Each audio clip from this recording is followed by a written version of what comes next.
Welcome back to Celebrity Radio. We're back for another year here on tour with the Candlelight Christmas Show by G4, which is one of my favourite events of the year. Boys, how are you? Very good, thank you. Yeah. This is amazing, isn't it? I mean, to do it once is great. To do it twice is remarkable. Then to book in a tour a year in advance really is extraordinary. Congratulations. Thank you very much. I mean, it's supply and demand, I think. We just sort of put out the venues and see who wants to turn up, and then people do for some reason. You see, Jonathan said to me when you came into the group that it'd all be over within months because you destroy it, but that's not happened. I tried my best. Unfortunately, I wasn't good enough at ruining things. So it's amazing. I was with you in the summer and I saw you at Chesterfield, which, let's face it, wasn't the best venue acoustically, but you still pulled it off. And then here we are in a cathedral, which has got to be perfect. I guess for you, having the balance of the two is amazing, and you're performing live and that's all you want. Yeah, and Derby Cathedral in particular tonight, it's got the beauty of a cathedral, the traditional architecture, but it's not too big, to be honest. Doesn't go back too far.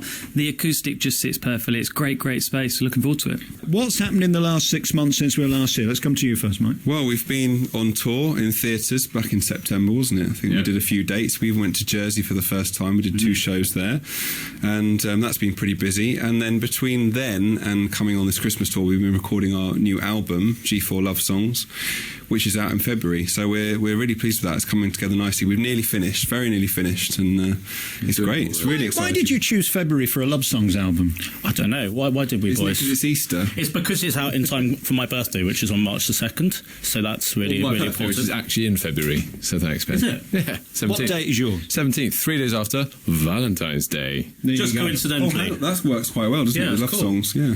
We didn't think about that. Should have thought about it. We released this album for you, Nick. That's what it was. Yeah. Ah. It's So a big one. when you say it's a Love Songs album, how sloppy is it? How intimate do you get? How intimate do we get? As a 4 or with other people?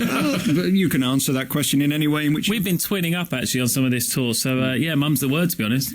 Wow. What goes on tour stays on tour. There's a couple of empty rooms in the hotels around the place. Yeah, they offered us a room each, but we just said, no, we insist, we must share. They don't do rooms for 4 people, so 2 was the most we could It's do. been a rota basis. It brings a whole new meaning to top and tailing, doesn't it, I suppose? Well, you tell me. What's the original meaning? I have no idea. Fine. As normal, we have no idea what we're talking about. So this new album then, I mean, it's really exciting because the last one was a major success. The Christmas album that you had this time last year did incredibly well. I guess there's a lot of money to be invested in it. Let's be serious for a minute. It costs a fortune to make an album well.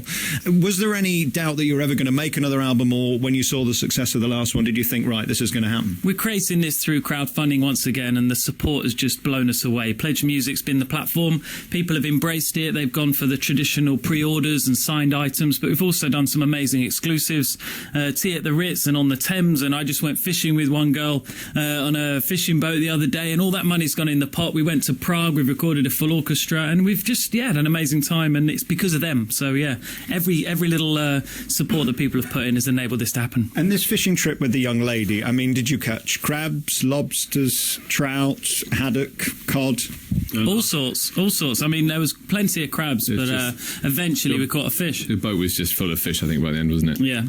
I guess this is the new way of doing business, isn't it? Where you have to offer something back to the fans to get them to give to you, for you to give back. It's just the new way of making music. Yeah, it's making them feel part of the process. I mean, we're very much in touch with our fans, and we like to do meet and greets before the show, and often we do a signing after the show, and it's just important for us to be able to meet these people and for them to feel like they're part of it, and we post up videos and updates of what we're doing so they know literally every step, because it's obviously quite a complicated process to record an album and set it all up and just work out what songs you're going to sing. And we've got some amazing duets. We've got Leslie Garrett on board, and we've got Meryl Osmond, and we're doing some interesting And she managed duets to with them. kind of crash her car on the way out of the studio, which is quite interesting, as she fell off this ledge outside, and we managed to jack it up because we were late for the London show of this cathedral tour, and to be honest, I was tempted just to see if we could push the whole car off while she waited for the RAC so we could at least get out and get to the gig. Yeah, 'cause we were blocked in. We were literally blocked behind it, but thankfully the jack did work, got her up, and then she reversed straight into the wall behind. So she eventually did get out of this narrow little opening, but she had a great time, and her energy, absolutely incredible, and that comes across in the recording. Absolutely. And is she okay? We should ask that question. We assume so. We just drove straight off. So Have you seen that scene in The In-Betweeners where Jay gets a motorbike for the first time and crashes it straight into the wall in 5 seconds? It's a bit like that. We haven't heard from her since, have we? I'm just thinking now. We should probably give Leslie her a was ring. fine, but the car's a little bit worse for wear. Yeah. You've come down from Edinburgh today. Yeah. There's lots of risks involved in putting on a show like this, isn't there? Absolutely. It's kind of mad, the distances we travel, and you know, because we've got stuff we need to carry, we can't go on trains everywhere, and you're in the lap of the gods really as to whether the motorways are going to play up or whether you can just get straight through. But we've been all right. You had a puncture this morning, didn't you? Yeah, we got back to the car after the train down from Edinburgh back to Leeds, and puncture in the van, so had to get that sorted. So somebody's been trying to jeopardise the show, certainly. I don't know who it is. Maybe Il Divo have been. Someone. Do you know what I think's amazing about you guys, though? Is the fact that you can walk on that stage, and no matter what's happened, you have to make it look like you've had the calmest, most wonderful day ever, and you have to sound brilliant. I mean, I guess that is the skill that a pro has. Absolutely. I think that's the thing. And you know, we're busy setting up the show and making it all right, and we rehearse with our choirs beforehand. And on this tour, we've got these amazing kid soloists that are singing our Christmas stars at each of the venues, so they need to rehearse.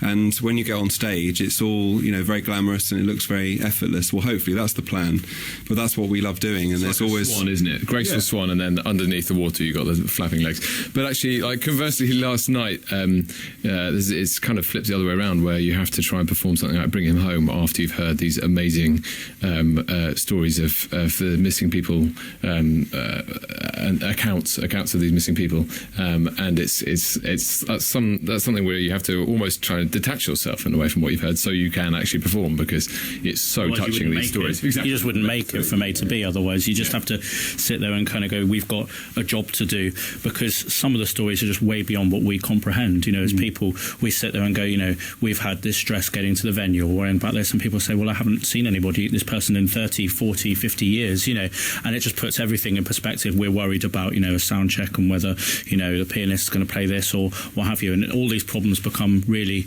insignificant, really. Does your pianist ever let you down? Very, very often. Very often. That wasn't rhyming slang, by the way, Ben. And then we look at the world around us, which is never slang for. I don't know. It doesn't really rhyme. Sure. I suppose it's the same word, really, when you think about it. I suppose. Theorist,